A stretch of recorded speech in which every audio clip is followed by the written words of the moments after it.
Alhamdulillah, marilah kita panjatkan puji syukur kita kehadiran Allah Subhanahu wa Ta'ala yang telah memberikan kita rahmat dan karunia-Nya sehingga kita dapat berkumpul di tempat yang berbahagia ini. Salawat serta salam tak lupa kita haturkan kepada junjungan kita Nabi besar Muhammad Sallallahu Alaihi Wasallam yang telah membawa kita dari alam yang gelap gulita hingga alam yang terang benderang. Baiklah, untuk mempersingkat waktu, izinkan saya untuk memperkenalkan diri. Saya Sylvia Yuhandini sebagai MC, dan untuk mempersingkat waktu, marilah kita buka acara ini dengan sama-sama membaca Al-Basmalah. Baiklah, selanjutnya kita berlanjut ke acara pembukaan, yaitu dengan menyanyikan lagu Indonesia Raya yang akan dipandu oleh Ibu Ika Hardiastuti, Puzianisi SPD. Kepada beliau dipersilakan.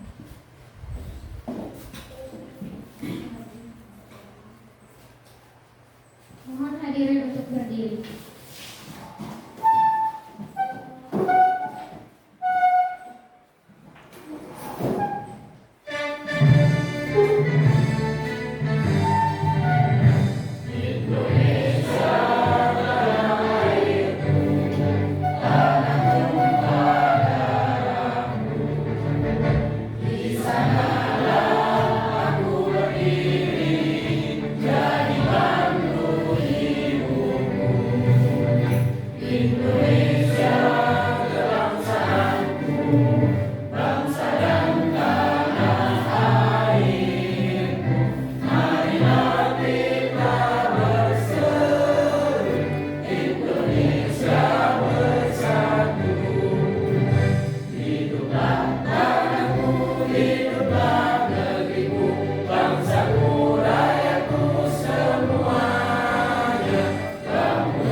Acara selanjutnya yakni sambutan dari Kepala Sekolah Ibu Sri Hidayati SPD. Kepada beliau dipersilakan.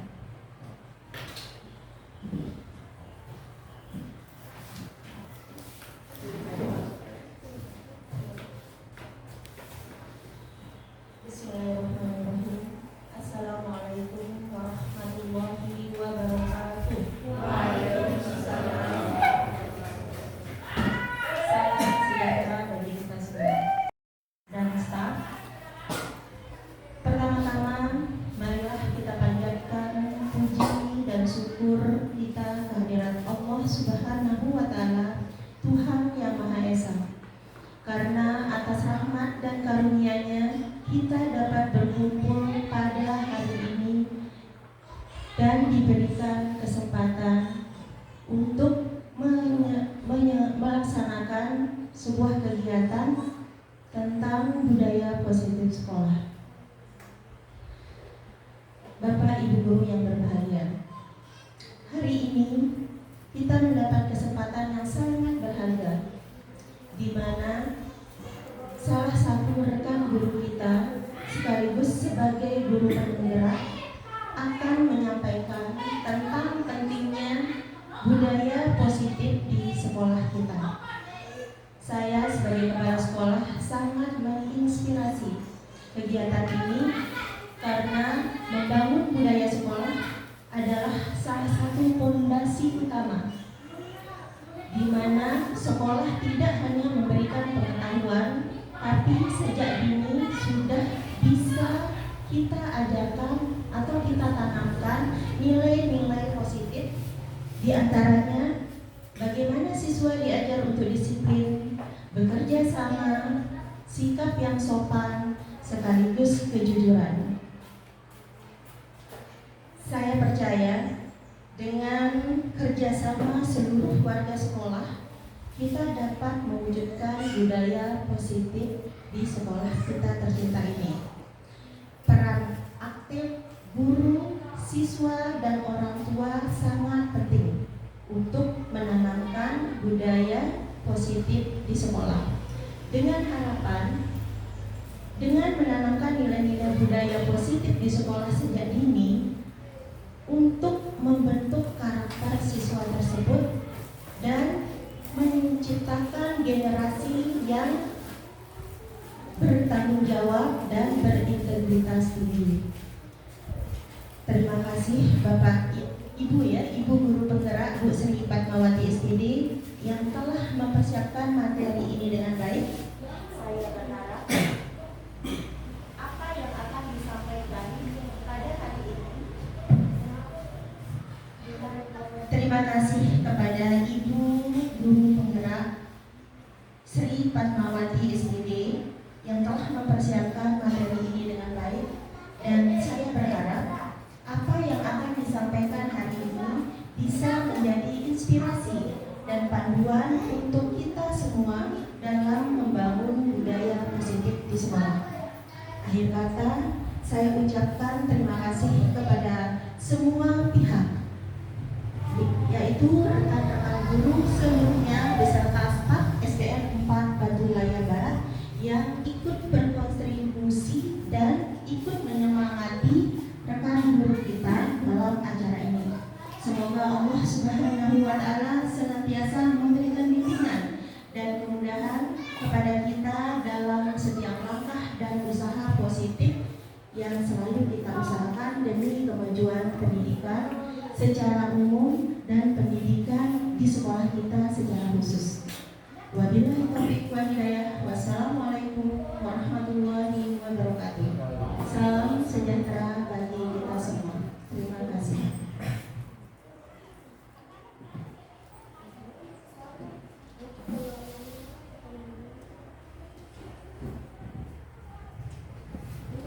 Terima kasih saya ucapkan kepada Ibu Kepala Sekolah Ibu Sri Hidayati SPD. Baiklah, selanjutnya kita masuk ke acara inti, yakni penyampaian materi oleh CGP Angkatan 10 Ibu Sri Fatmawati SPD. Kepada beliau dipersilakan.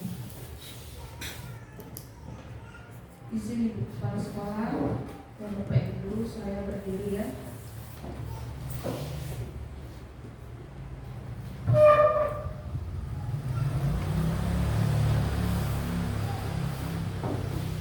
Bismillahirrahmanirrahim. Assalamualaikum warahmatullahi wabarakatuh. Waalaikumsalam warahmatullahi wabarakatuh. Alhamdulillahirabbil alamin.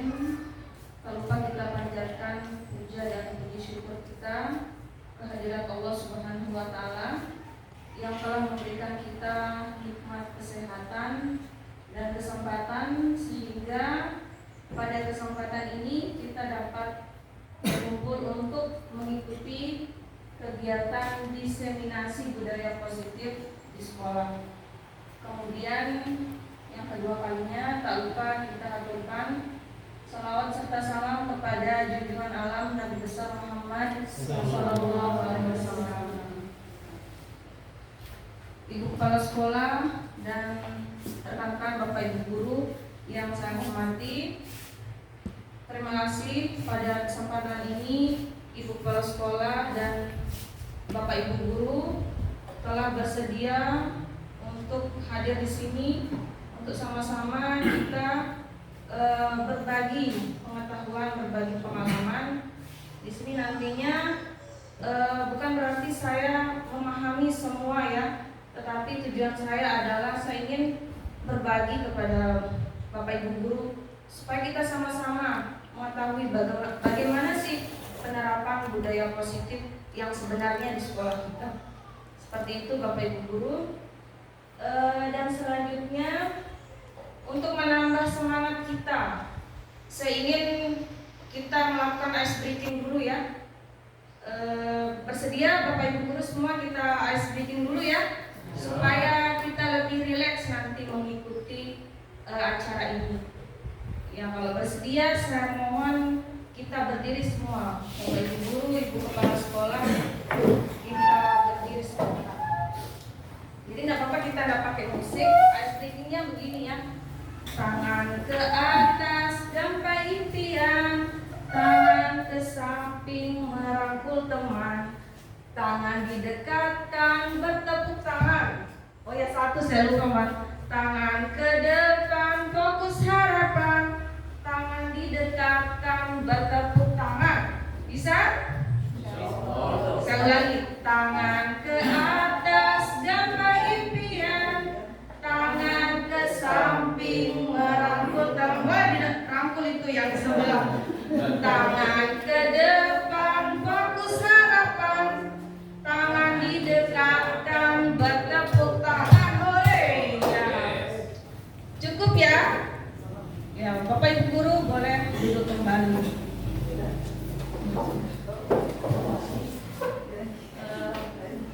Yang sebelumnya. Nah, kalau kita berbicara tentang budaya positif Bapak Ibu guru, apa yang terpikirkan di benak Bapak Ibu guru sekalian tentang budaya positif? Ada yang bisa memberikan komentar atau tanggapan? Saya mohon Bapak Ibu guru, apa yang Bapak Ibu sudah pahami tentang budaya positif ini? Ada yang Pak guru? Ya, kaitannya dengan budaya positif. Kalau bisa kita ibaratkan, budaya positif itu adalah kebiasaan positif yang bisa kita lakukan setiap hari tanpa ada dorongan dari pihak lain. Jadi itu timbul dengan serta-merta. Contoh mungkin budaya positif kalau kita dalam Islam istilahnya tepat waktu dalam sholat. Ya, ketika udah azan berkumandang segala kegiatan yang kita lakukan kita tinggalkan untuk melakukan sholat. Itu satu budaya positif, kebiasaan positif kita. Seperti itu. Iya, luar biasa ya jawaban dari Pak Guru Musmulyadi. Sudah masuk, sudah komplit jawabannya beserta contoh. Ada lagi dari Bapak Ibu guru ya, Pak Guru Sarul? Ya, kalau budaya positif ini merupakan sesuatu hal yang sangat penting yang harus dilaksanakan di sekolah begitu. Ya, seperti misalnya melaksanakan daripada tata tertib sekolah. Yang kedua adalah membudayakan nilai-nilai kejujuran kepada anak yang harus dibina untuk ditingkatkan sehingga anak-anak itu bisa menjadi siswa yang berkualitas gitu. Yang ketiga, anak-anak bisa menjadi religius ya. Yang keempat, adanya suatu kepedulian kepada anak-anak yang harus ditingkatkan untuk bisa melaksanakan daripada tata tertib di sekolah sehingga anak-anak itu bisa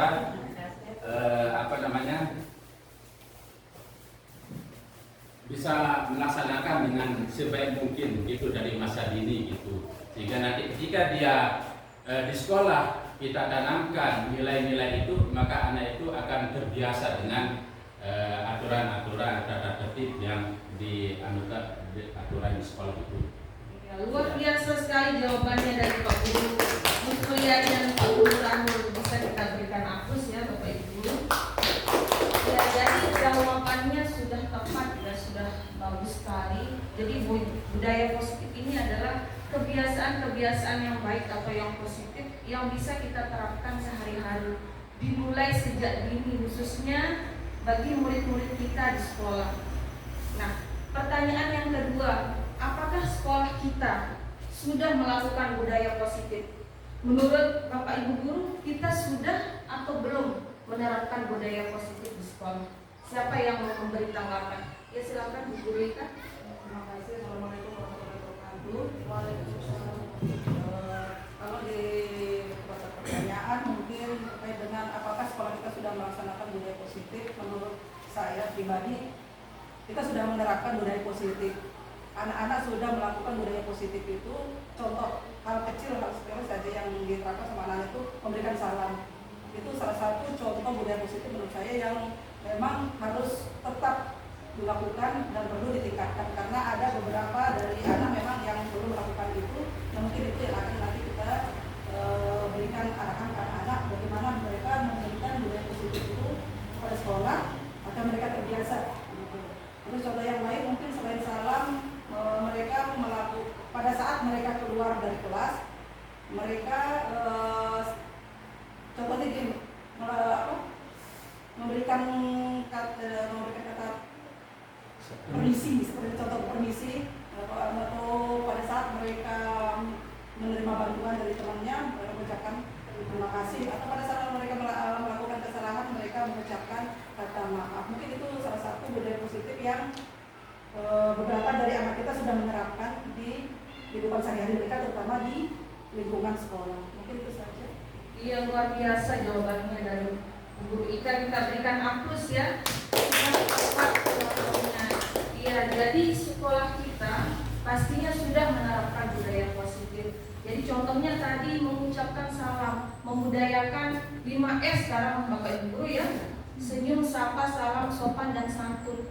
Itu tujuannya apa sih sebenarnya Bapak Ibu Guru?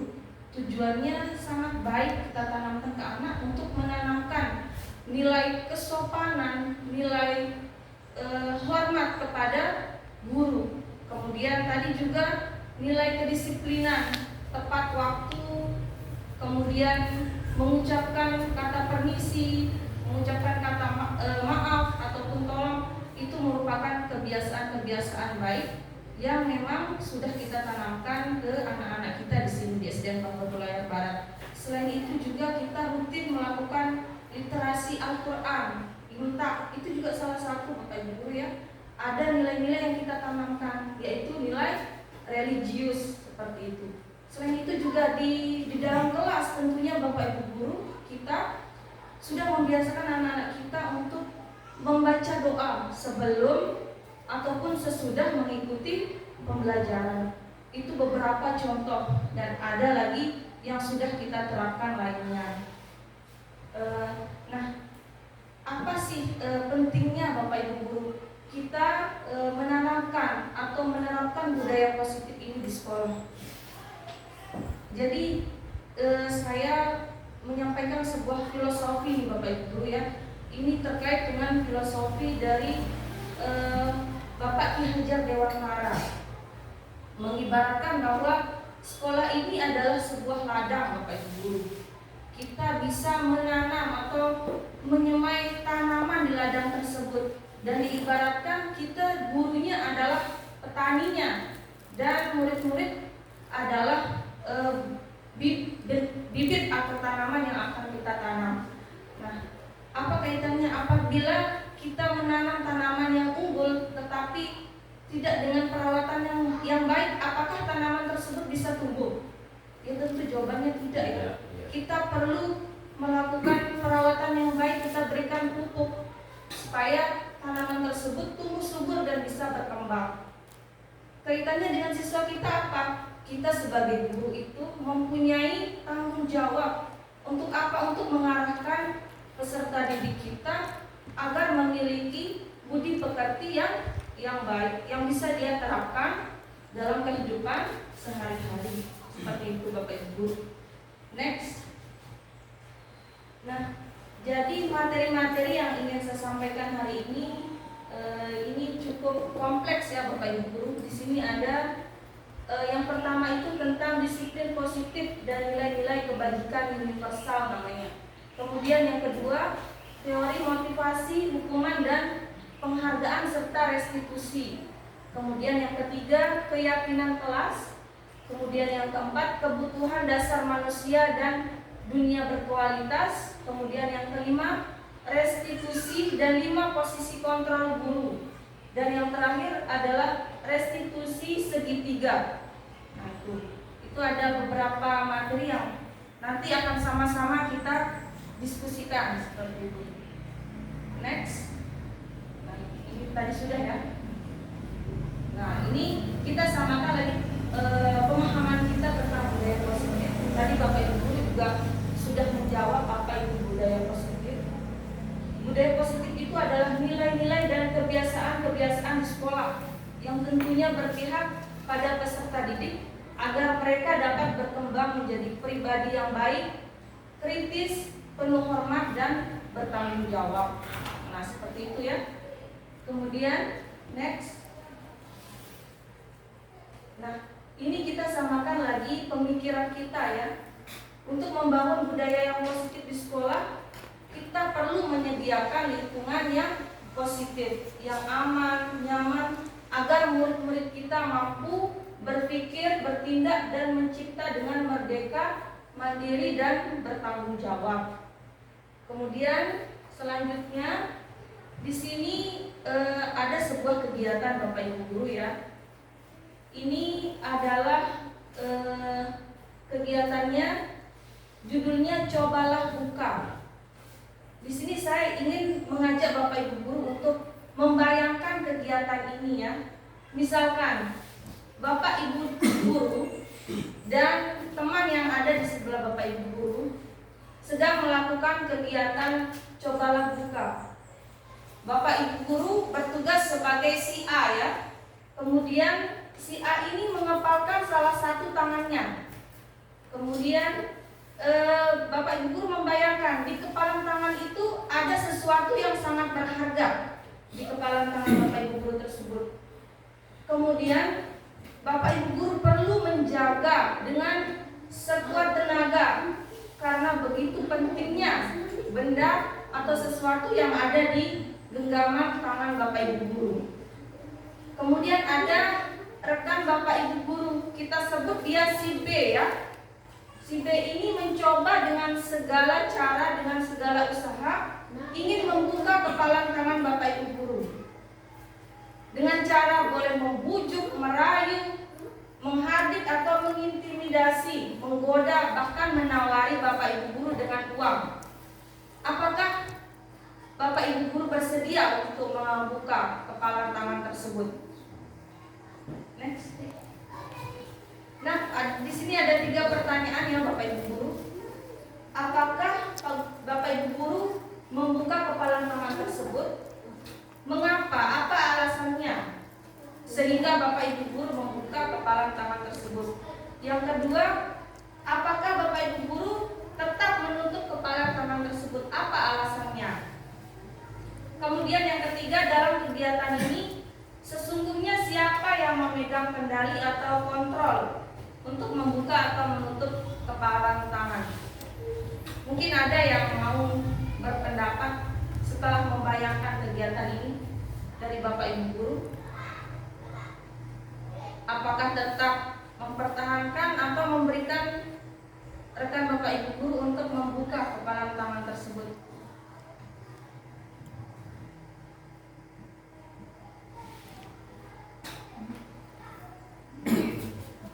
Mungkin bisa diulang yang lebih inti ya. Jadi ini kaitannya ada dengan teori kontrol ya Bapak Ibu guru. Apakah Bapak Ibu guru bersedia untuk membuka atau tetap menutup? Karena ada sesuatu yang Bapak Ibu guru anggap sangat berharga di kepalan tangan tersebut. Apakah Bapak Ibu guru bersedia? Mungkin menurut saya itu, kalau saya pribadi begitu, saya tidak akan buka gitu.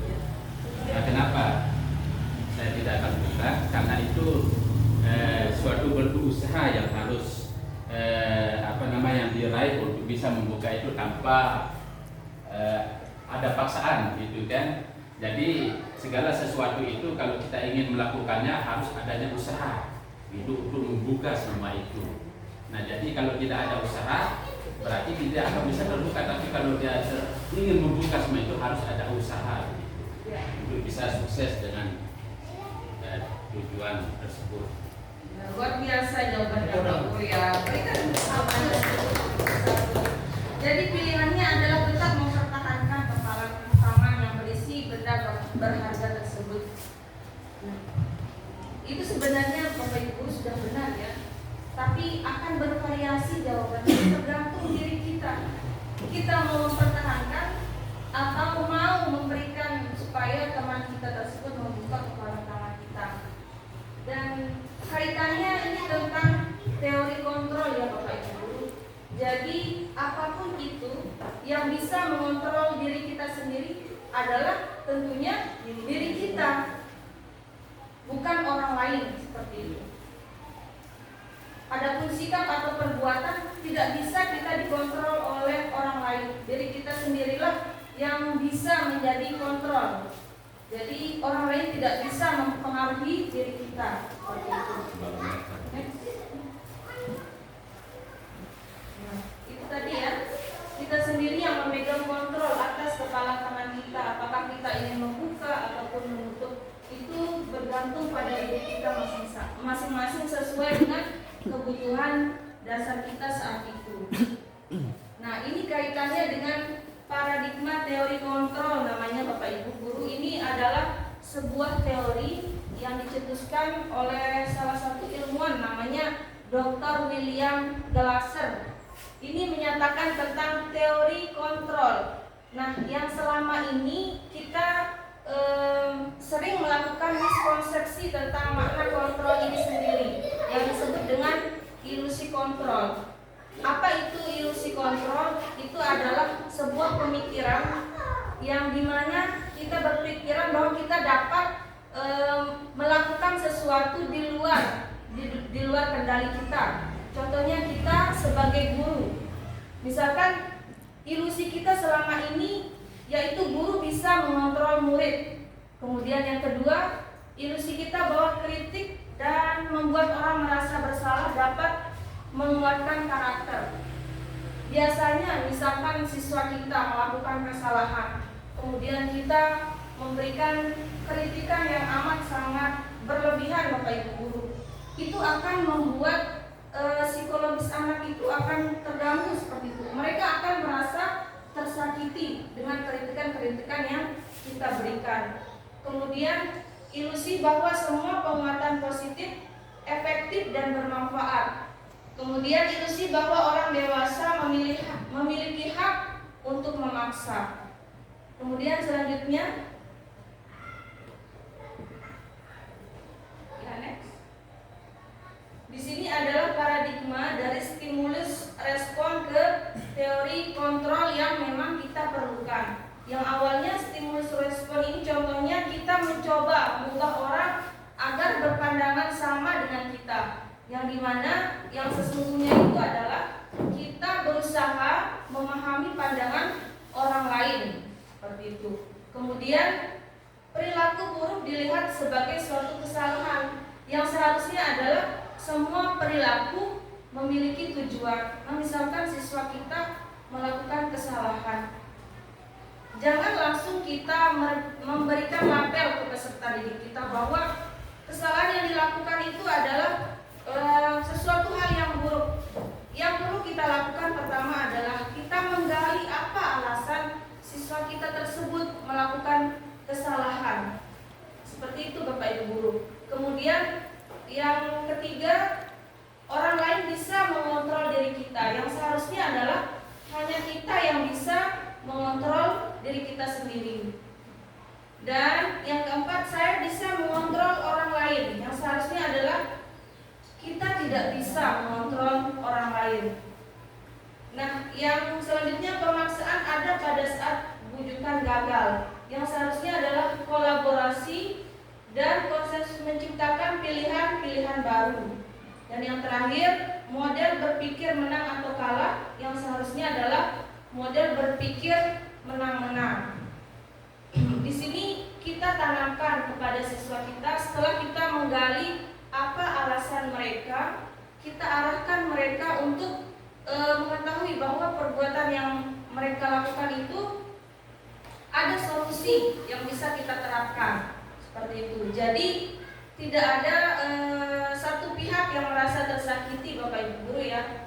Di sini konteksnya adalah siswa. Kita sebagai guru memberikan solusi kepada anak-anak kita ketika misalkan mereka melakukan sebuah kesalahan. Tidak kita langsung memberikan hukuman pada mereka. Kemudian selanjutnya kita beralih ke disiplin positif. Nah, ketika kita mendengar kata disiplin Bapak Ibu guru, apa yang terpikirkan di benak Bapak Ibu guru tentang kata disiplin ini? Ada yang mau memberikan pendapatnya?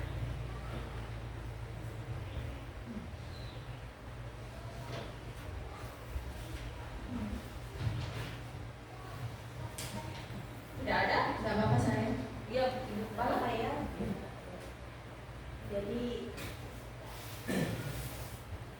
Jadi kata disiplin ini sudah terbiasa kita dengar, dan bahkan kita mengawali karir sebelum kita sampai jadi seorang guru PNS ya, bahkan mulai honor, dari kita menjadi mahasiswa pun kata disiplin itu sudah melekat ya, bahkan mendarah daging ke tubuh kita. Jadi disiplin salah satu kebiasaan atau membiasakan diri membuat aturan mulai dari diri kita sendiri sebelum aturan tersebut kita berikan kepada orang lain. Contohnya kita sebagai guru, anak-anak masuk sekolah jam 7.30, keluar main jam 9 sesuai dengan aturan yang ada di sekolah, dan itu salah satu disiplin yang kita awali dari diri sendiri baru ke anak.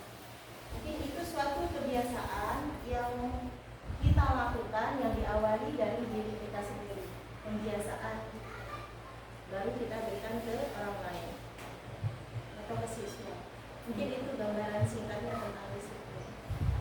Iya, baik. Terima kasih Kepala Sekolah atas jawaban yang sangat luar biasa.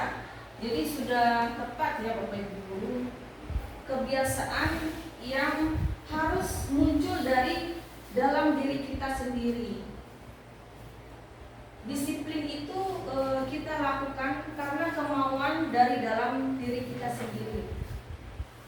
Kenapa? Karena ada nilai-nilai keyakinan yang kita memang anggap benar, sehingga kita mau melakukan atau melaksanakan kedisiplinan tersebut. Misalkan contohnya disiplin. Contoh disiplin apa Bapak Ibu guru di sekolah? Misalkan datang tepat waktu ya. Kenapa sih kita harus datang tepat waktu? Apa alasannya? Apa nilai-nilai yang kita yakini sehingga kita mau datang tepat waktu di sekolah? Apakah karena sekedar kita mematuhi aturan yang ada di sekolah, ataupun kedua misalkan kita takut pada ibu kepala sekolah, ataupun kita ingin mendapatkan sebuah pujian? Apakah seperti itu? Mungkin tanggung jawab saja. Jadi yang saya sebutkan itu adalah motivasi-motivasi eksternal ya, yang tumbuh dari luar diri kita. Namun yang seharusnya itu adalah tumbuh dari dalam kita sendiri. Nilai yang kita yakini adalah sebuah tanggung jawab yang disampaikan oleh Ibu Kepala Sekolah tadi ya. Ada nilai tanggung jawab yang kita yakini sehingga kita ingin melaksanakan kedisiplinan ini di sekolah, seperti itu. Kemudian yang kedua, kita menghargai diri kita sendiri. Kemudian kita ingin menjadi teladan tentunya bagi peserta didik kita yang ada di sekolah. Jadi kita melakukan disiplin ini karena adanya motivasi internal, namanya Bapak Ibu guru ya, motivasi dari dalam diri kita. Kalau sekedar mematuhi aturan itu namanya motivasi eksternal atau dari luar, seperti itu. Ya, next. Nah, sesuai yang saya sampaikan tadi, ada nilai-nilai kebajikan yang kita yakini, nilai-nilai yang baik yang kita yakini, sehingga kita ingin melakukan disiplin positif tersebut. Kaitannya dengan anak-anak ya, Bapak Ibu guru, kita kenal, kita ingin mencapai profil pelajar Pancasila yang 6 dimensinya itu. Yang pertama beriman, bertakwa kepada Tuhan Yang Maha Esa, kemudian bernalar kritis, mandiri, berkebinekaan global, bergotong royong dan kreatif. Kemudian selanjutnya, nah sesuai yang saya sampaikan tadi ya, kita melakukan disiplin positif itu karena ada dua motivasi. Yang pada umumnya motivasi manusia itu ada dua bentuknya, yaitu motivasi eksternal dan motivasi internal. Tadi yang saya jelaskan ya, kita ambil satu misalkan motivasi eksternal hanya karena menghindari ketidaknyamanan atau hukuman. Misalkan apa yang akan terjadi apabila saya tidak melakukan disiplin positif tersebut. Kemudian motivasi internal untuk menghargai diri sendiri. Saya akan menjadi orang yang seperti apa bila saya melakukan disiplin positif tersebut. Nah, motivasi internal itulah yang menjadi tujuan ya, tujuan dari disiplin positif. Selanjutnya, ini disajikan ada sebuah kasus ya Bapak Ibu Guru. Ini kasus yang terjadi di kelas 2, kelasnya Bu Anas. Jadi murid-muridnya itu tertib berdiri dan secara bergiliran masuk ke kelasnya karena ada suatu penghargaan yang ingin mereka dapat oleh peserta didik. Bu Guru Anas ini memberikan stiker bintang sehingga murid-muridnya mau mengantri tertib masuk ke dalam kelas. Nah, pada suatu ketika Bu Anas ini sakit dan terpaksa digantikan oleh Pak Heru. Pak Heru ini tidak mengetahui tentang stiker bintang.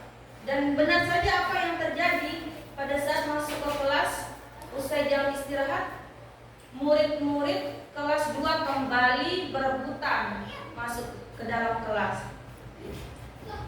Kenapa bisa terjadi dan mengapa?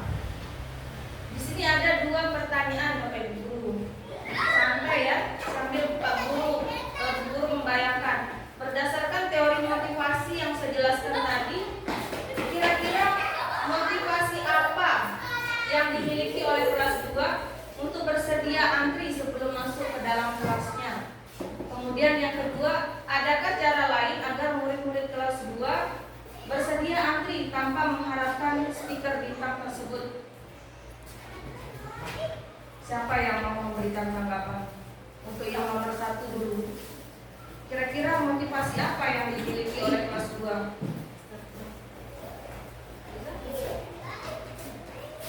Iya, bisa kayak suara.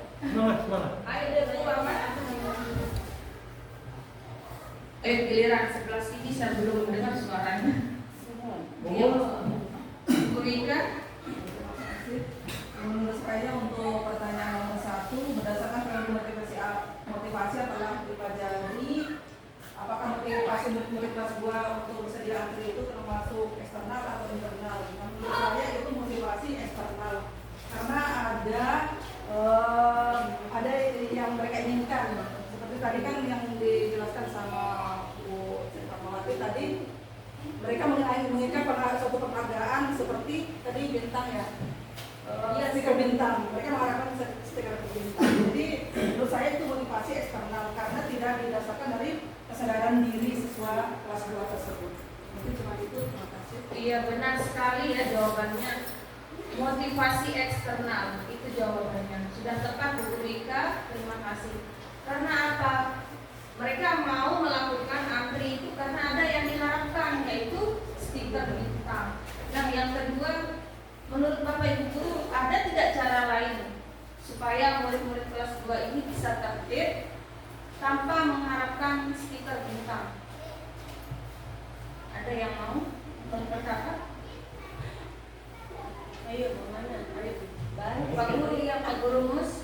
Ya, tadi sudah disebutkan ada nilai eksternal, ada nilai internal. Jadi yang poin pertama tadi yang muncul ada nilai eksternal dari luar. Nah, gimana caranya kita sebagai guru memupuk atau menumbuh kembangkan nilai internalnya? Ya, walaupun tidak ada dorongan dari luar, otomatis nanti anak-anak akan tumbuh. Ya, makanya itu harus kita sedikit mungkin memupuk kesadaran anak bagaimana bisa mungkin dengan cara istilahnya memberikan motivasi pada anak. Oh inilah bentuk yang kita dapatkan kalau kita bisa melaksanakan sesuatu yang positif seperti itu. Yang intinya kita akan pupuk kesadaran dari internalnya biar tidak ada iming-imingan lagi. Ya, walaupun tidak diiming-imingi, mereka sadar gitu. Ya, seperti itu. Iya, luar biasa sekali, sudah tepat ya jawabannya. Ternyata Bapak Ibu guru ini semua sudah terbiasa sehingga bisa menjawab semua ini pertanyaan yang ada di slide. Jadi yang disampaikan oleh Pak Gurumus tadi adalah kita berusaha untuk memupuk sejak dini.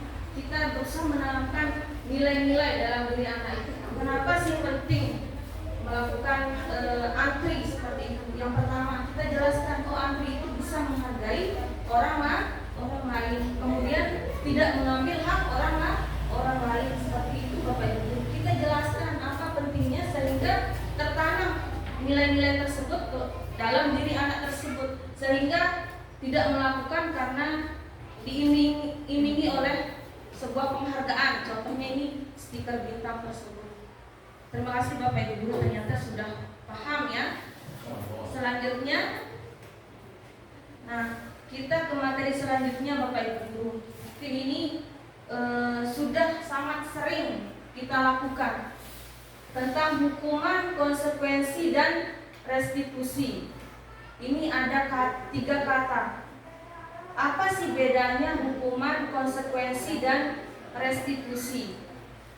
Mungkin yang paling sering kita lakukan itu Bapak Ibu guru, jujur ya, kita guru yang paling sering memberikan hukuman kepada anak didik kita. Pastinya seperti itu. Hukuman itu apa sih sebenarnya Bapak Ibu guru? Hukuman itu hanya sepihak. Kitalah gurunya yang tiba-tiba memberikan hukuman tersebut secara spontan tanpa ada kesepakatan terlebih dahulu yang kita bentuk antara guru dan siswa seperti itu. Ini hukuman ini Bapak Ibu guru bisa berupa hukuman fisik, verbal maupun non-verbal, sehingga bisa mempengaruhi psikologis anak-anak tersebut bisa tersakiti dengan hukuman-hukuman yang kita berikan. Nah, kemudian konsekuensi apa sih bedanya antara hukuman? Bedanya adalah konsekuensi ini sudah terencana atau sudah disepakati. Namun konsekuensi ini hanya gurunya yang sudah membentuk sendiri tanpa melibatkan anak seperti itu. Misalkan murid kita mengetahui sebelumnya konsekuensi yang akan diterima jika melakukan sebuah pelanggaran seperti itu. Pada konsekuensi ini murid juga dibuat tidak nyaman dan bisa diukur Bapak Ibu guru. Misalkan setelah 3 kali tidak melakukan tugas, maka apa konsekuensi yang dapat diterima oleh peserta didik kita. Seperti itu, bisa terukur kalau konsekuensi ini. Dan hanya guru yang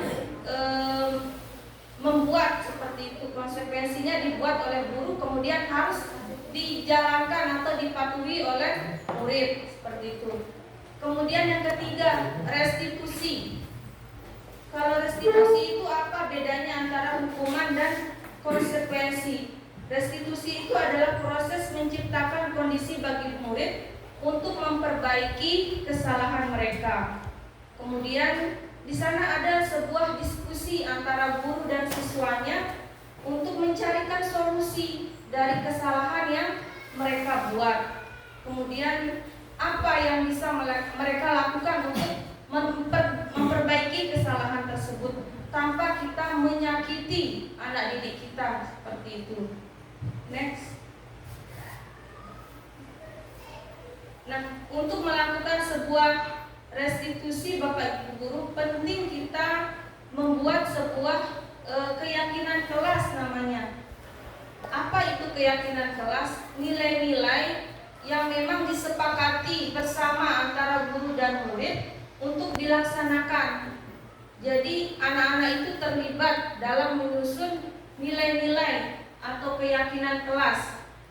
Misalkan ini contohnya, kita ajak mereka untuk berdiskusi bagaimana caranya untuk membuat kelas kita ini menjadi aman, nyaman. Bagaimana caranya? Di sini misalkan datang tepat waktu, kemudian mengucapkan salam, menjaga kebersihan sekolah, berdoa, dan aktif dalam pembelajaran. Nah, pertanyaan saya Bapak Ibu Guru, kenapa harus keyakinan kelas? Kenapa tidak peraturan kelas? Apa sih bedanya? Menurut Bapak Ibu Guru, sama atau berbeda antara keyakinan kelas dengan peraturan kelas? Ada yang mau berpendapat lagi? Saya kira Bapak Ibu Guru pernah melakukan ini. Ini Bu Guru Ika Hartiastuti pernah sampai keluar sertifikatnya, bisa berbagi sedikit tentang keyakinan kelas. Seperti yang disampaikan tadi, mengenai keyakinan kelas merupakan kesepakatan kelas yang dijalankan bersama oleh guru dan murid selama proses pembelajaran. Nah, kebetulan memang kami kemarin pernah melaksanakan pembuatan keyakinan kelas. Mungkin tidak jauh beda dengan peraturan kelas, tapi kalau peraturan kelas mungkin lebih ke kayak satu arah gitu loh. Ini mungkin dari guru, tetapi tidak ada dari siswanya. Tapi kalau keyakinan kelas itu kesepakatan yang dibuat antara guru dengan siswa yang akan dilaksanakan bersama di dalam kelas. Mungkin seperti itu. Ya, tepat sekali jawabannya ya. Keyakinan adalah kesepakatan yang disepakati antara guru dan siswa, sehingga siswa tersebut mereka lah yang terlibat. Jadi mereka tidak semata-mata aturan itu, keyakinan itu dibuat oleh kita sebagai guru. Seperti itu. Kedua tadi pertanyaan saya, kenapa sih harus keyakinan kelas? Kenapa tidak peraturan kelas? Kenapa Bapak Ibu Guru? Pak Guru?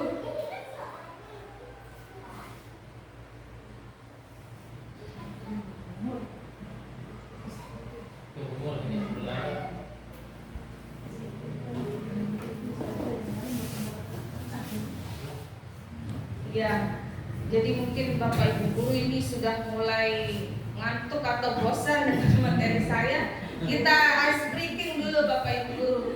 Kita tepuk ya supaya kita lebih konsentrasi seperti itu. Kita tepuk fokus.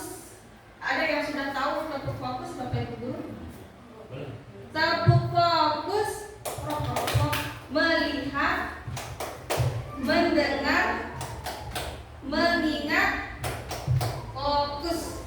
Bisa ya? Coba kita coba. Tepuk fokus, melihat, mendengar, mengingat, fokus. Ya, saya harap Bapak Ibu Guru tetap fokus ya mengikuti materi dari saya ini. Jadi kenapa sih harus keyakinan kelas yang kita bentuk, tidak peraturan? Jadi bedanya Bapak Ibu Guru, peraturan itu terkesan menggunakan kalimat-kalimat yang negatif. Misalkan dilarang, tidak boleh. Itu sebenarnya yang kita hindari kalimat-kalimat tersebut. Sehingga anak-anak itu meyakini bahwa misalkan dilarang membuang sampah sembarangan, yang seharusnya adalah ada nilai yang mereka yakini, menjaga kebersihan. Kenapa sih penting menjaga kebersihan sekolah tersebut? Supaya apa? Supaya kelas menjadi aman, menjadi nyaman, anak-anak menjadi senang mengikuti pembelajaran seperti itu. Terus dilarang loncat-loncat atau berlarian di kelas, yang seharusnya bagaimana? Bermain di luar kelas seperti itu. Jadi kita bedakan kalimatnya Bapak Ibu Guru. Jangan kita memakai kata-kata yang terkesan negatif yang ditakuti oleh anak-anak tersebut.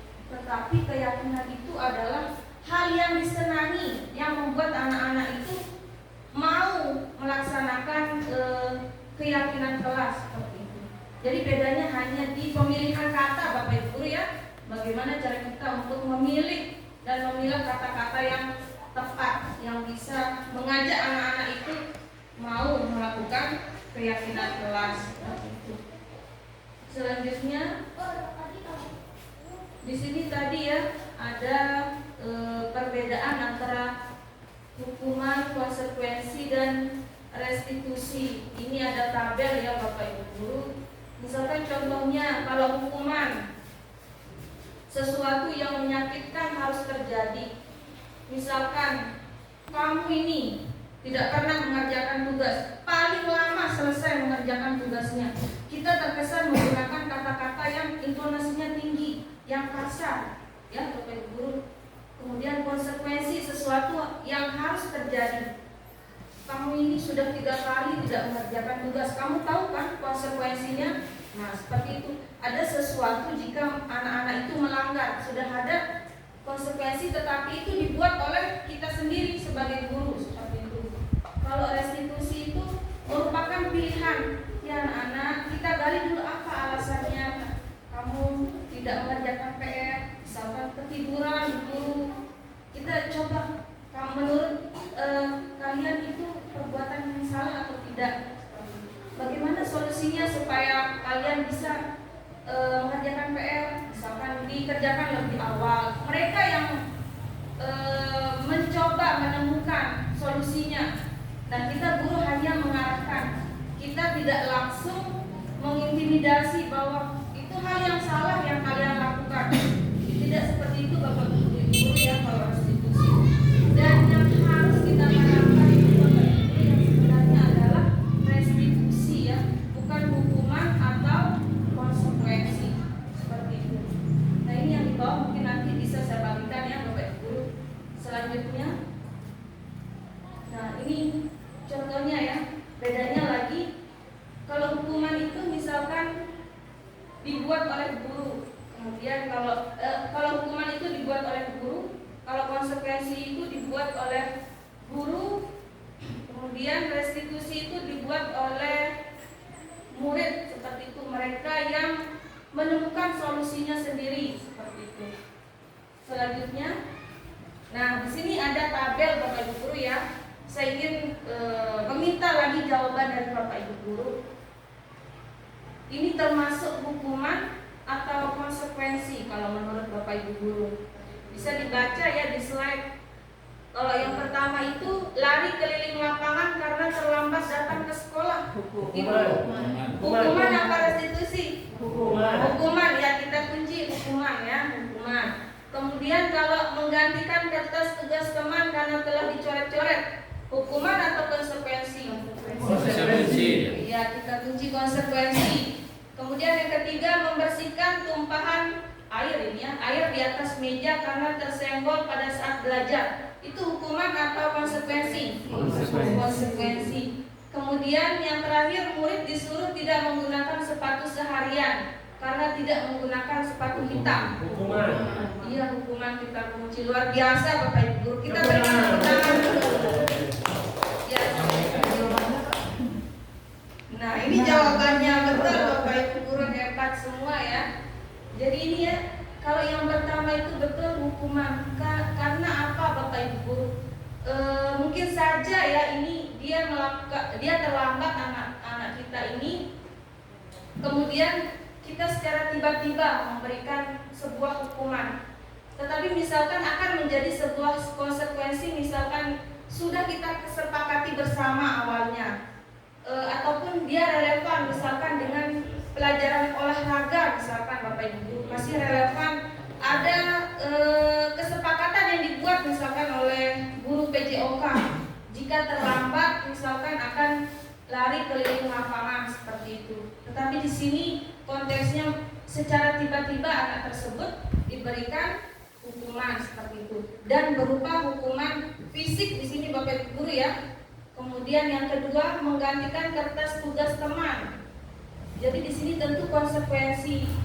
Jadi apabila kertas tugas dicoret-coret, maka ada sesuatu yang harus dilakukan oleh anak tersebut. Mereka sudah sadar apa yang akan mereka lakukan. Ya tentunya akan mengganti kertas tugas temannya seperti itu. Kemudian sama membersihkan tumpahan air. Kalau tindakannya seperti ini, berarti dia sudah sadar, maka akan membersihkan tumpahan air tersebut. Itu berupa konsekuensi. Kemudian yang terakhir, murid disuruh tidak menggunakan sepatu seharian karena tidak menggunakan sepatu hitam. Ini hukuman Bapak Ibu guru ya, karena di sini kita memberikan hukuman yang bisa membuat anak-anak kita itu menjadi malu, tidak percaya diri, dan merasa tersakiti dengan hukuman yang kita berikan. Bukannya malah mereka akan merasa nyaman, tetapi mereka akan merasa kurang percaya diri dengan hukuman yang kita berikan. Seperti itu. Selanjutnya, nah di sini materi kebutuhan dasar manusia Bapak Ibu guru. Di sini ada 1, 2, 3, 4, 5. Biasanya kita melakukan sesuatu hal tentunya atas kebutuhan dasar kita. Kita berusaha memenuhi sebuah kebutuhan dasar. Yang pertama itu ada namanya kebutuhan dasar cinta kasih atau rasa diterima. Kemudian yang kedua itu penguasaan. Kemudian yang ketiga bertahan hidup ya, survival ini. Kemudian kesenangan atau happy. Dan yang kelima itu kebutuhan akan kebebasan. Nah selanjutnya,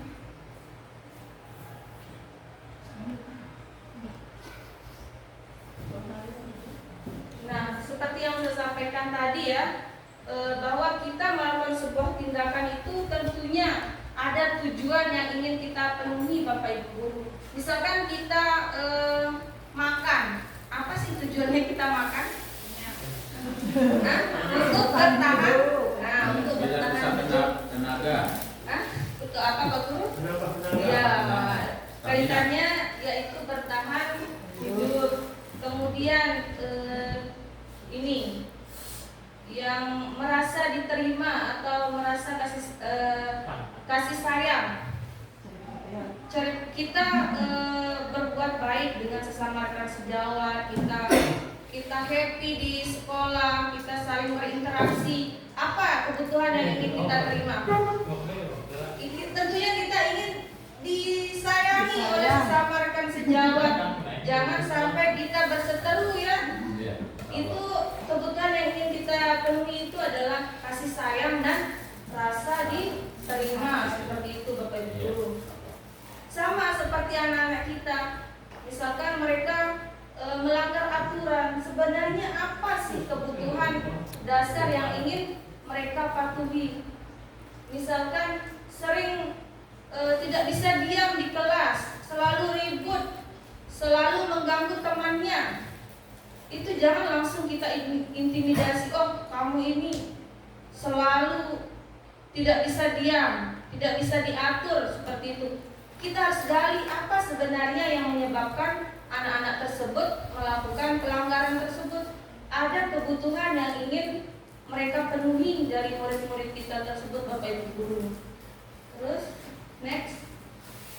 Nah ini lagi kita disajikan sebuah kasus ini Bapak Ibu guru. Ini kasusnya Ibu Ani.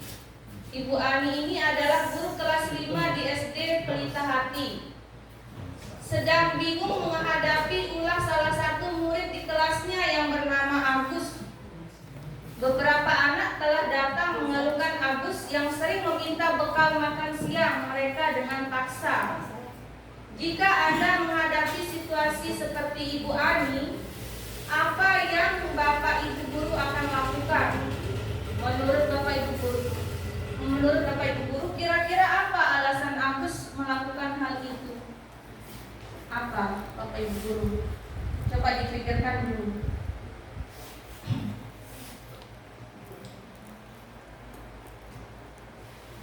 Jika kita menemukan kasus yang sama di kelas kita, seperti si Agus ini, apa yang akan kita lakukan? Apakah kita langsung memberikan hukuman atau apa yang akan Bapak Ibu guru lakukan? Ya silakan. Coba dilempar ke yang lain. Oh iya. Coba. Ya guru amanah. Saya mau coba ke kepala semua ini. Ayo di sebelah sini coba guru amanah. Ya, aku senang yang di video ini. Ke Jakarta. Si Agus ini kita tanya dulu apa permasalahannya. Apakah dia tidak bawa bekal, atau dia tidak bawa uang saku, atau dia tidak dikasih makan sama orang tuanya. Itu kita tanyakan dulu. Kalau memang si Agus ini tidak mendapatkan bekal atau jatah uang saku, atau tidak dikasih makan sama ibunya, terus kita tanyakan apa penyebabnya, terus apa solusinya dari si Agus ini. Kita tanyakan dulu bersama teman-temannya. Iya. Iya, Luar biasa iya. sekali tadi ya, Guru Amanah. Jadi sudah tepat ya Guru Amanah. Sebenarnya sudah melakukan yang namanya tadi restitusi itu Bu Guru. Tidak langsung semerta-merta spontan memberikan hukuman. Oh ini Agus, kamu tidak membawa sarapan, kamu harus keluar dari kelas atau apa, lari keliling lapangan. Tidak seperti itu. Yang Bu Guru Amanah lakukan, dia mau melakukan diskusi, dia ngobrol, menanyakan alasan kenapa kok Agus meminta bekal makan siang kepada temannya. Apakah dia tidak sarapan, tidak diberikan uang jajan oleh ibunya, seperti itu. Itu sudah langkah-langkah restitusi Bu Guru ya. Jadi kemudian kita mengarahkan apa solusinya yang bisa Agus lakukan, seperti itu. Jadi tidak langsung kita berikan hukuman. Kemudian kira-kira kebutuhan apa yang coba dipenuhi oleh si Agus ini sehingga dia sering meminta bekal makan siang kepada temannya, Bapak Ibu Guru? Iya Bu Guru Za? Kalau menurut saya pernah mengalami kasus seperti ini Bu Guru ya. Jadi kalau saya pribadi lebih memberikan perhatian yang lebih, bukan berarti yang lain kita tidak perhatikan. Akan tetapi ada sesuatu perhatian yang lebih di mana kita benar-benar harus mencari tahu kenapa dia harus seperti ini gitu. Setidaknya ada tindakan seperti itu kalau buat saya pribadi gitu. Baru kita bisa memahami anak itu sendiri, kemudian kita bisa melakukan apa sih yang harus kita lakukan terhadap anak itu sendiri. Iya, tepat sekali Bu Guru Liza. Kita kasih tepuk tangan, luar biasa jawabannya. Iya.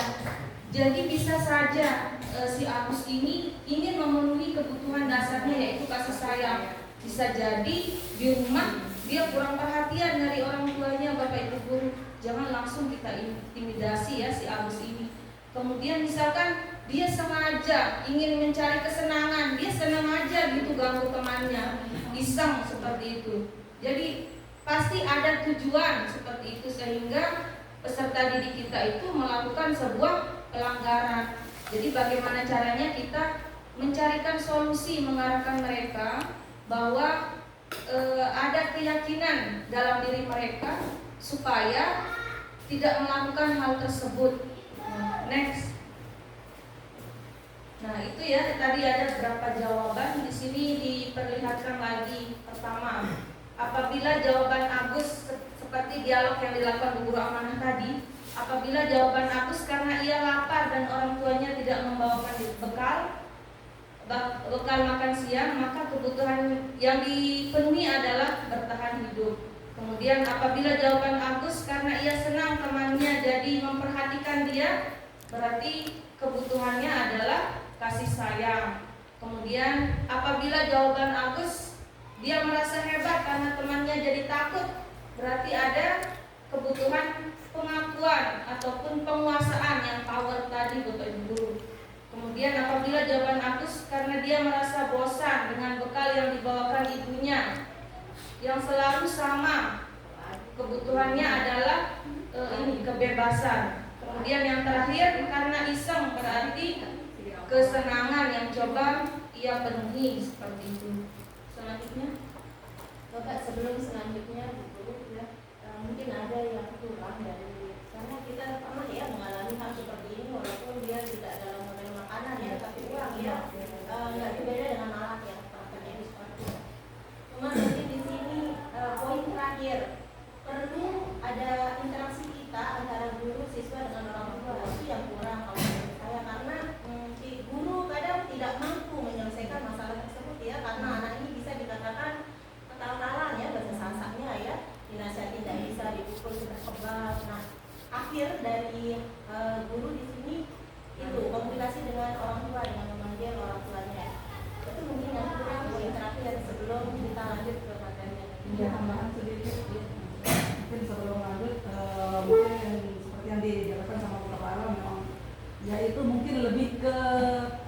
jangan keluar atau lebih ke ininya mungkin ya. Kalau yang ini terhasil adalah mana alasan dasarnya itu memang benar alasan dasarnya, tapi kalau yang itu mungkin lebih ke cara penanganannya atau selain komunikasi mungkin ya dengan melakukan komunikasi dengan orang tua sama siswanya, mungkin komunikasi dengan tuanya. Ya, tapi kalau yang ini yang disampaikan tadi untuk lima dasarnya memang sudah ya kita tambahkan itu jalan keluarnya. Ya, jadi betul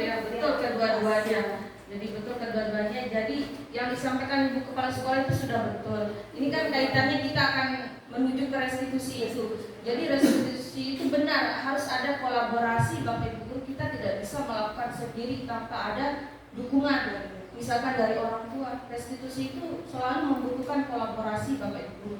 Itu betul ya. Kemudian ini Bu Guru Ika tadi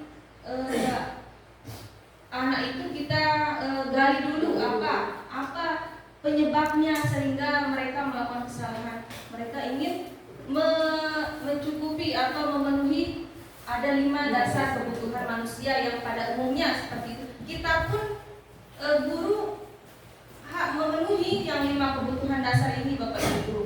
Secara kita tidak rasakan kita juga selalu memenuhi kebutuhan dasar yang saya jelaskan tadi seperti itu. Ini tadi juga sudah saya jelaskan ya tentang apa itu kebutuhan bertahan hidup, kasih sayang sampai dengan yang kesenangan tadi. Bisa kita next? Next. Nah, setelah kita Bapak Ibu Guru mengetahui 5 kebutuhan dasar manusia, konteksnya tentang murid kita, di sini ada 5 posisi kontrol. Apa yang akan kita lakukan setelah kita mengetahui bahwa si A ingin memenuhi kebutuhan dasarnya kesenangan misalkan? Apakah kita akan menjadi penghukum, pembuat rasa bersalah, teman, pemantau atau manajer? Mana ini? Yang mana yang sering kita lakukan sehari-hari ini Bapak Ibu Guru? Yang jujur ini jujur. Yang sering kita lakukan.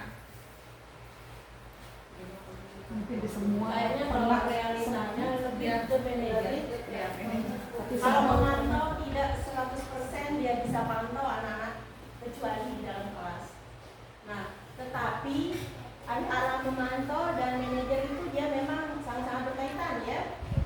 Karena kan tidak mungkin guru 100% memantau. Tapi manajer itu hukumnya seperti wajib karena guru di sana selaku fasilitator, dia memimpin kan, mengarahkan, membawa anak-anak itu jadinya. Jadi 5 posisi kontrol guru yang lebih lekat di situ, teman bisa memantau dan kepalanya dengan manajer itu yang pengalaman ilmunya. Jadi menurut Bapak Ibu ya, itu pengalaman dari Ibu Kepala misalkan yang memang manajer yang biasa kita dapatkan sebagai guru di sini ya, betul. Kalau kita sebagai guru Bapak Ibu Guru jujur ini, mungkin yang paling sering kita lakukan adalah penghukum Bapak Ibu Guru ya. Tidak kita bisa bohong ya Bapak Ibu Guru. Penghukum dan pembuat rasa bersalah itu yang paling sering kita lakukan. Yang seharusnya yang paling tinggi manajer harus betul sekali Bapak Ibu Guru. Selanjutnya, nah ini perbedaannya Bapak Ibu Guru antara penghukum sampai dengan yang paling tinggi manajer. Misalkan kalau penghukum itu kita menghardik, menunjuk, menyakiti, menyindir, awas ya kalau kamu telat pagi, kamu keliling lapangan, pulang, jangan ke sekolah lagi, berdiri dan macamlah tidaknya itu ya. Kemudian kalau yang membuat rasa bersalah, kita terkesan ceramah terus-terusan. Itu kita memakai kata-kata yang halus tapi nusuk Bapak Ibu Guru. Misalkan seharusnya kamu ini ibu kecewa seperti itu. Itu membuat rasa bersalah. Jadi anak itu sepihak dia merasa saya membuat ibu guru ini sedih seperti itu. Dia bawa itu rasa bersalahnya itu Bapak Ibu Guru. Kemudian kalau teman membuat alasan-alasan untuk murid, tolong dikerjakan tugasnya, kamu mau kan bantu Bapak Ibu guru? Seperti kita membujuk, seperti teman, seperti itu Bapak Ibu guru. Kalau pemantau bisa diukur seperti itu. Kalau 3 kali, 4 kali, sudah berkali-kali Bu Guru lihat kamu ini tidak pernah mengerjakan tugasnya, berarti itu kita memantau seperti itu. Kalau manajer, nah itu kembali ke keyakinan kelas, kita mengarahkan, kita mengajukan pertanyaan-pertanyaan, kita berdialog, tidak langsung kita intimidasi anak itu bahwa itu kalian salah, seperti itu ya Bapak Ibu guru. Bisa dibedakan ini kira-kira Bapak Ibu guru? Ya. Selanjutnya, nah sesuai yang saya katakan tadi, ini contoh-contoh kata-kata yang mungkin sering kita keluarkan kepada murid-murid kita sehari-hari. Misalkan saya kecewa sekali dengan kamu karena kamu mengulangi kesalahan ini lagi. Nah ini. Kemudian kamu tidak pernah benar melakukannya, kamu selalu telat mengerjakan tugas, seperti itu. Selalu menggunakan kata-kata yang kasar, yang tinggi intonasinya ya, penghukum itu. Kalau yang teman itu kita berusaha membujuk, kita menjadi seolah-olah temannya. Ayolah, kamu kerjakan tugas ini demi ibu ya, seperti itu. Kemudian pemantau, apakah kamu mendapatkan stiker bintang hari ini, seperti itu. Seperti tadi juga bisa anak-anak, kamu tahu kan kalau tidak mengerjakan PR akan apa? Misalkan akan lari di lapangan, akan membersihkan kelas, seperti itu. Kemudian kalau manajer, kita mengarahkan anak-anak untuk menyelesaikan masalahnya sendiri. Kita mengarahkan dia menemukan keyakinan dari dalam diri mereka. Nah, yang terakhir itu sama ya, penghukum. Next. Nah, yang tadi saya jelaskan ya, seperti ini. Kalau yang penghukum sudah bisa dipahami Bapak Ibu guru. Yang misalkan dari fisik kita juga Bapak Ibu guru, kita terlihat kasar, melotot, nyebeng seperti itu ya, itu sudah penghukum. Menunjuk-nunjuk, terus hanya berdua saja. Misal kita menghukum anak tersebut di depan umum. Misalkan siswa kita kelas 6, kita panggil dia, terus disaksikan sama semua guru, itu sudah kita penghukum Bapak Ibu guru ya. Seharusnya apa? Hanya berdua, intens dengan guru kelasnya. Jadi mereka merasa dihargai, dipercaya, sehingga mereka terbuka untuk bercerita, oh ini loh guru masalah saya, seperti itu. Nanti satu guru yang menghujat anak itu kan semakin mereka merasa bersalah, seperti itu Bapak Ibu guru. Kemudian selanjutnya seperti tadi yang saya jelaskan, kalau pemantau itu kata-katanya halus Bapak Ibu guru, tetapi menyakiti anak-anak itu, membuat mereka merasa bersalah. Hanya pihak mereka, hanya murid kita yang kita salahkan, seperti itu. Terus kalau manajer ini yang paling tinggi yang seharusnya bisa kita terapkan Bapak Ibu guru, merubah paradigma kita yang biasanya kita sebagai penghukum, bagaimana caranya kita memposisikan kontrol kita sebagai guru, yaitu manajer. Terus next. Nah, untuk melaksanakan 5 posisi kontrol yang saya jelaskan tadi Bapak Ibu guru, kita bisa memakai pendekatan yang namanya segitiga restitusi. Ini pernah saya bagikan di grup ya. Contoh kasus, analisis kasus, saya membuat sebuah kasus kemarin. Itu saya menggunakan pendekatan segitiga restitusi. Ini ada bagian-bagiannya Bapak Ibu guru ya. Tujuannya apa? Melalui restitusi ini, murid menjadi lebih memiliki tujuan disiplin positif serta memulihkan dirinya setelah berbuat salah. Kemudian membantu murid untuk jujur pada diri sendiri dan mengevaluasi dampak dari kesalahan yang dilakukan. Kemudian memberikan penawaran, bukan sebuah paksaan. Nah ini next. Nah ini bagian-bagiannya Bapak Ibu guru ya. Dari segitiga restitusi itu, Pertama, namanya adalah menstabilkan identitas. Kemudian yang kedua, validasi tindakan yang salah. Dan yang ketiga, menanyakan keyakinan. Nah, kalau yang menstabilkan identitas itu di bawah garis itu Bapak Ibu Guru, kita mencoba memberikan kata-kata yang menenangkan anak-anak dulu.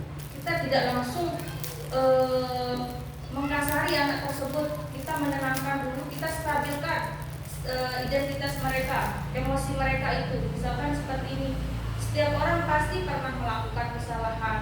Kemudian kamu bukan satu-satunya yang pernah melakukan ini.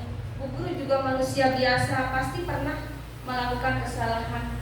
Kita tenangkan dulu, kita jangan langsung menghujat anak tersebut. Itu di tahap menstabilkan identitas.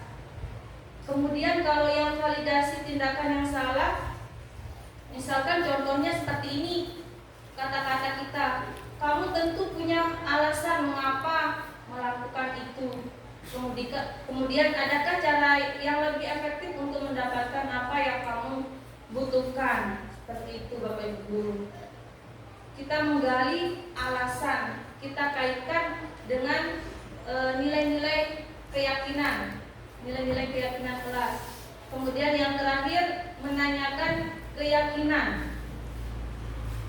Nilai-nilai apa yang telah kita sepakati, seperti itu. Kamu ingin menjadi orang seperti apa ke depannya? Itu contohnya untuk menanyakan keyakinan di tahap yang terakhir dari segitiga restitusi. Next. Nah, yang saya jelaskan tadi ya, tahapan segitiga restitusi. Ini contoh-contoh kata-kata yang bisa kita gunakan untuk menstabilkan identitas anak-anak. Selanjutnya, nah ini yang validasi tindakan yang salah. Kamu pasti punya alasan mengapa melakukan hal itu. Kemudian selanjutnya, tahapan segitiga restitusi yang menanyakan keyakinan kelas. Apa yang kita percaya sebagai kelas atau keluarga, kita kaitkan dengan keyakinan kelas yang sudah kita buat, misalkan Bapak Ibu. Jadi penting ketika kita mau melakukan pendekatan segitiga restitusi ini, kita sudah sebelumnya membentuk sebuah keyakinan kelas. Kita bentuk bersama dengan murid-murid kita Bapak Ibu Guru. Itu saja materi yang saya sampaikan. Materi terakhir tentang segitiga restitusi Bapak Ibu Guru. Mungkin ada yang bisa kita diskusikan dari Bapak Ibu Guru.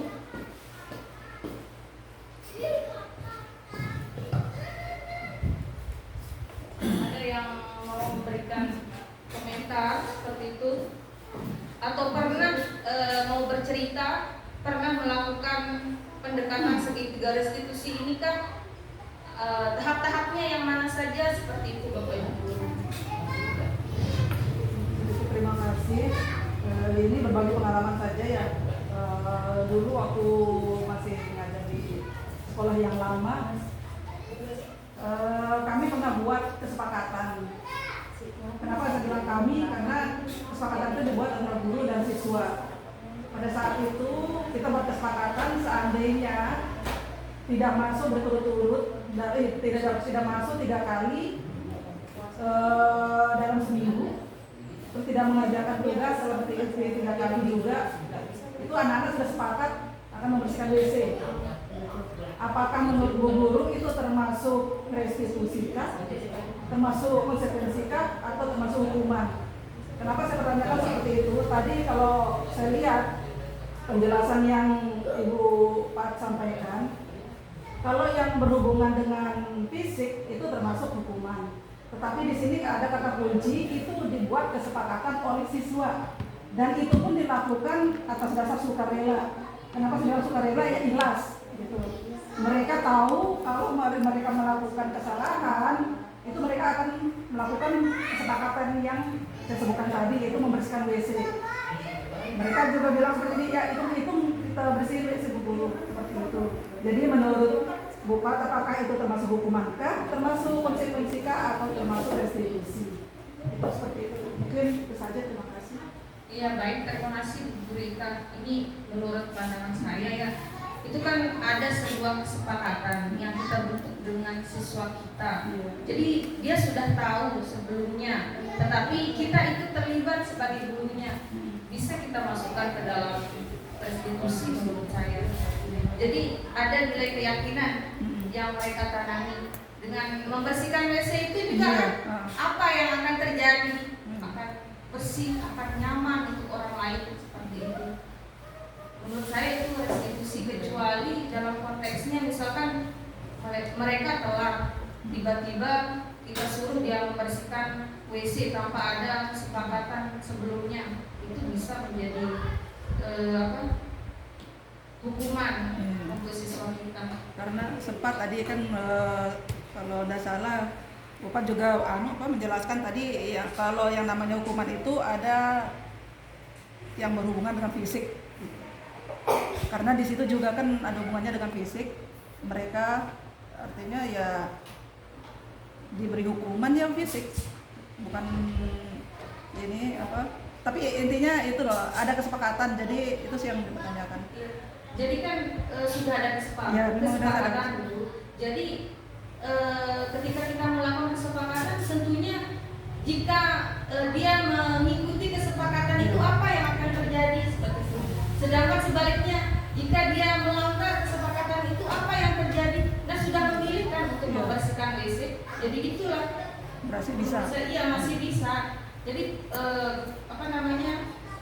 pelanggaran jika mereka tidak patuh itu sudah mereka sepakati bersama, yaitu membersihkan WC tersebut seperti itu. Iya, terima kasih. Ya, terima kasih untuk berbagi pengalamannya. Mungkin Bapak Ibu guru yang lain ada masukan dari kepala sekolah? Iya, terima kasih. Dari awal sampai akhir apa yang sudah disampaikan oleh guru penggerak kita, akan guru kita yaitu Bu Sri Fatmawati, luar biasa ya. Mudah-mudahan ini menjadi inspirasi kita, support kita, bahwa guru penggerak itu, pengalaman saya sebagai kepala sekolah, banyak sekali guru-guru PNS itu yang takut jadi guru penggerak. Padahal guru penggerak itu menyenangkan loh, menyenangkan. Seperti yang dirasakan seperti Bu Fatma ya, tidak terlalu sibuk karena kita memiliki waktu-waktu di luar jam dinas untuk melakukan kegiatan. Jadi harapan saya di sesi ini, selain apa yang sudah disampaikan, mungkin ada jadi ini loh. Jadi harapan saya sebagai kepala sekolah untuk guru-guru yang lain, tahun ini tahun 2024 mari kita ikut tes menjadi guru penggerak ya. Nah, saya ingin menyimpulkan apakah waktu yang diberikan masih sudah bisa kita bisa ya.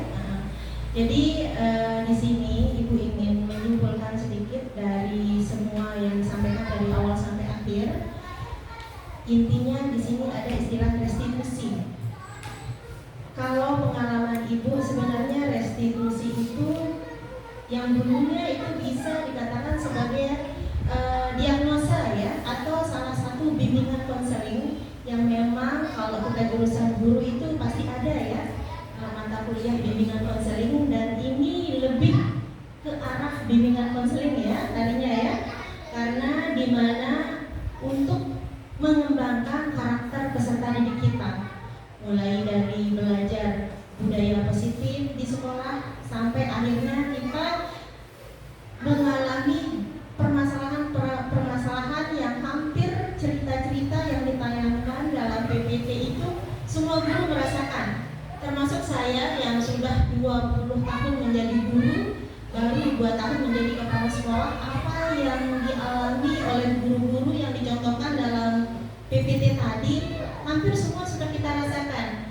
hanya bahasa-bahasa atau kalimat yang disampaikan yang lebih intelek itu terasa asing, walaupun sebenarnya semua guru pernah melakukan, pernah merasakan, bahkan tanpa pelatihan guru itu dia memiliki ada nilai lebih yang mampu menyelesaikan setiap masalah-masalah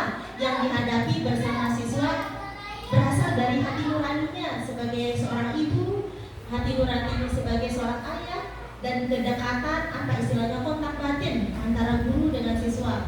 Apalagi yang sering saya baca di grup kelas 6 ya. Di sana semua yang disampaikan Bu Fatma itu terangkum. Ibu tidak memandang, tapi ibu merekam. Jadi alhamdulillah Bu Ika bisa menjadikan dirinya, kalau guru itu memang harus pandai-pandai memiliki banyak kepala ya. Satu sisi siswa yang nakal ada ancaman dan itu perlu, walaupun ada negatif dan positifnya. Ibu membaca, ibu mengikuti, tetapi jarang merespon di sana ya Bu Ika ya. Jadi itu salah satu kriteria penilaian seorang kepala sekolah. Ini loh karakteristik guru yang sebenarnya kepada siswanya. Ada yang dibalas dengan hati. Bagi siswa yang penurut itu luar biasa sekali ya. Bu Ika bahkan di sana mengajak anak itu untuk memiliki tanggung jawab di luar eksternal, artinya tanpa memberikan hadiah atau memberikan pujian, tapi digugah hatinya, digugah ya, bukan diunggah, digugah hatinya. Itu memang luar biasa sehingga anak-anak itu alumninya sini tuh dia lebih rasa yang selama ini kan ugal-ugalannya siswa kita di sini ya nggak terlalu peduli gurunya, tapi di situ ibu lihat kelebihan kita yang namanya komunikasi, berinteraksi tidak hanya di dunia nyata tetapi memang sangat perlu di dunia maya. Jadi anak itu tetap dipantau oleh guru kelasnya. Jadi dengan kita mendapatkan pemantapan dari guru penggerak tentang restitusi ini, istilahnya diagnosa, tapi kalau zaman dulunya larinya ke bimbingan konseling, di mana apabila karakteristik siswa itu sudah dibentuk, maka berpengaruh dengan prestasi akademiknya. Itu secara tidak langsung. Dan mendapat perhatian yang semula anak itu kurang perhatian orang tuanya, karena guru saya selalu ada nih. Tidak hanya jam sekolah, tapi di luar sekolah guru saya selalu memantau nih. Jadi lari ke yang disampaikan sama Bu Fatma tadi. Dan itu saya sudah temukan di grup kelas 6 ya. Di grup kelas 1 karena mungkin anak-anaknya masih harus perlu dibimbing ya, tidak semata diberikan pengetahuan. Kalau kelas 6 kan sudah ngerti ini dimarah. Kalau kelas 1 dimarah sekarang, hitungan detik berubah lagi, katanya sloka ya. Sloka itu luar biasa. Dan saya lihat Bu Fatma itu memang luar biasa sabar. Nah tapi disitulah bedanya siswa kelas bawah, siswa kelas atas. Kalau kelas atas nggak apa-apa lah kita hukum sedikit. Ketegasan itu perlu. Kalau kelas bawah memang harus dielus-elus sedikit ya. Tapi mohon maaf yang di bawah, maksud saya kelas bawah ya, bukan yang dielus yang lain ya. Biasanya Pak Sakram suka negatif di sini. Jadi kesimpulannya terakhir, mudah-mudahan apa yang sudah disampaikan bisa kita lebih selektif, lebih memacu diri. Dan terakhir harapan saya tahun 2024 ini ada jebolan guru penggerak SDM Pondok Wilayah Barat. Harapan terbesar saya ada pada Bu Ika, Pak Sahrul yang PNS dulu nih, sama Pak Grumus ya yang mana-mana ya nggak apa-apa lah mengikuti dulu. Semangat Bu Ika. Jadi besar harapan saya 2 orang ini bisa jebolan jebolan. Oke, mungkin itu saja Guru Fatma ya. Ibu ucapkan terima kasih atas materi yang sudah disampaikan. Assalamualaikum warahmatullahi wabarakatuh.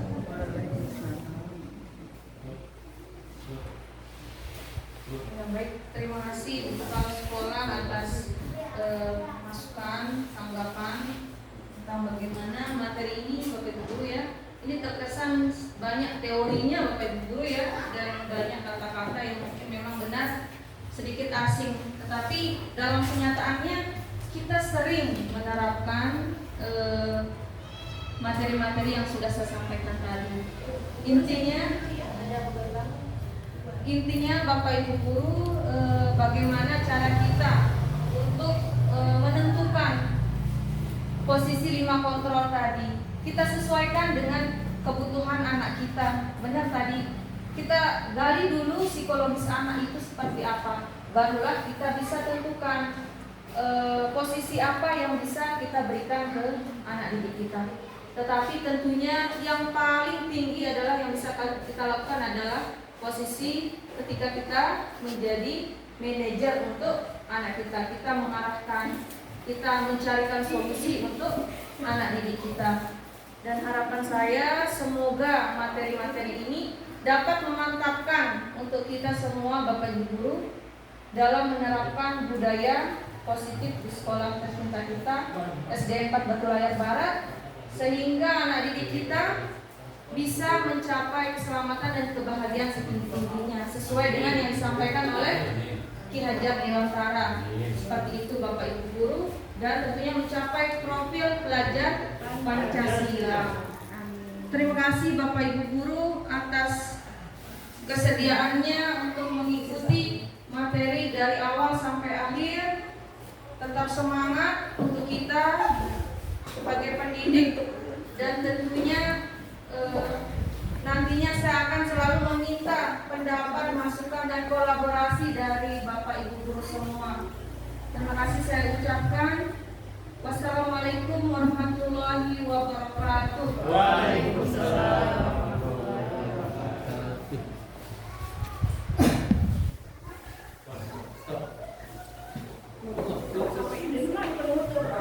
Baiklah, terima kasih atas pemaparan dan diskusi yang luar biasa, sehingga kita bisa mendapatkan bekal untuk diaplikasikan dalam kehidupan sehari-hari di sekolah kita.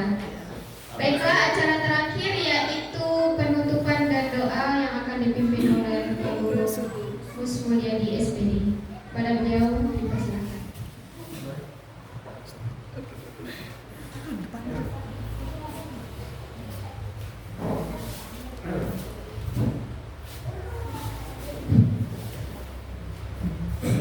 Assalamualaikum warahmatullahi wabarakatuh. Dengan mengharap rahmat berkah dari Allah yang Maha Kuasa, mari kita tutup acara yang penuh berkah ini dengan doa. Mudah-mudahan harapan kita ke depannya, apa yang kita niatkan, apa yang kita hajatkan dimudahkan oleh Allah Subhanahu wa taala.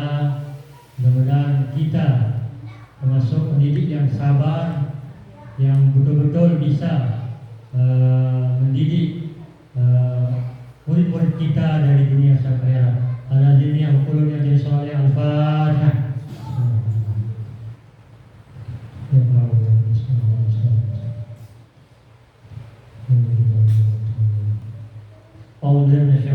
Bismillahirrahmanirrahim. Alhamdulillahirabbil alamin. Hamdan katsiran thayyiban mubarakan fihi ala kulli hal. Hamdan yuwafi ni'amahu wa yukafi mazidah. Allahumma shalli ala Muhammadin sallallahu alaihi wa sallam, Muhammadin sallallahu alaihi wa sallam, Muhammadin sallallahu alaihi wa sallam. Wa fil ummati Muhammadin sallallahu alaihi wa sallam, bihaqqi Muhammadin sallallahu alaihi wa sallam. Allahumma inna nas'aluka salamatan fid din wa 'afiyatan fil jasad wa ziyadatan fil 'ilmi wa barakatan fil rizqi wa tawbatan qabla al-maut wa rahmatan 'inda al-maut wa maghfiratan ba'da al-maut. Allahumma hawwin 'alaina fi sakaratil maut wa najatan min an-nar wa afatan hisab.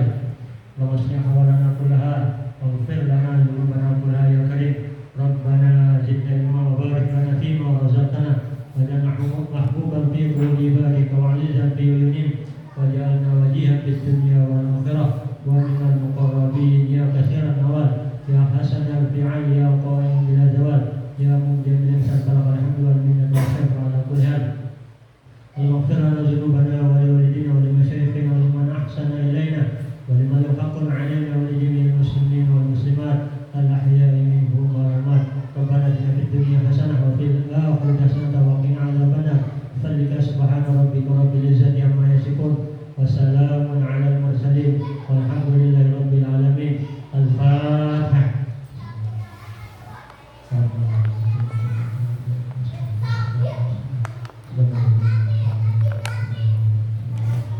Sekian, wassalamualaikum warahmatullahi wabarakatuh.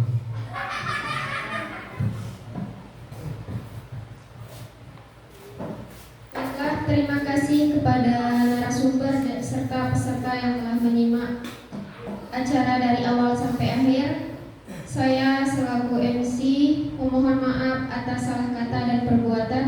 Sekian, wassalamualaikum warahmatullahi wabarakatuh.